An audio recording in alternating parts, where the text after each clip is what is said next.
সত্যমজয়তে বন্ধুরা, welcome to competitive স্টাডিয়া। আজ আমি আপনাদের শেখাতে চলেছি এসএসসি পরীক্ষায় বহুবার বেশি যাওয়া একটি সমানুপাতির অঙ্ক। এই ধরনের অঙ্ক খুব অল্প সময় কীভাবে করা যায়, আজ আমরা সেটা শিখব। এই অঙ্কটায় বলা হয়েছে যদি এ বি এর থেকে 40% বেশি হয় এবং বি সি এর থেকে 40% কম হয়, তাহলে এ ইস টু সি সমান সমান কত। তাহলে আমরা এইভাবে লিখে নেব, এ ইস টু সি বি সমান সমান বি, এখানে বি এর থেকে এ 40% বেশি, তাহলে আমরা বিকে ধরে নেবো 100%, তাহলে এ হয়ে যাবে 140%। একইভাবে বি ইস টু সি সমান সমান, যেহেতু সি এর থেকে বি 20% কম, তাহলে সি যদি 100% ধরে নেওয়া যায়, বি হয়ে যাবে 80%।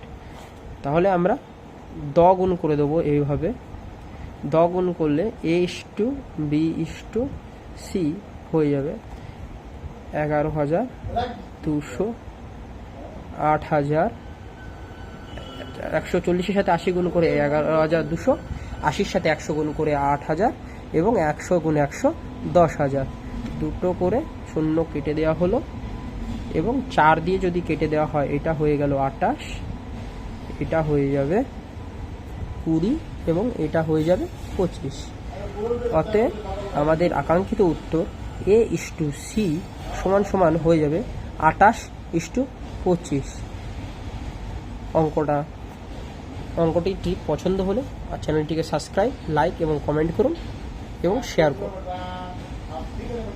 জয় হিন্দ বন্ধুরা।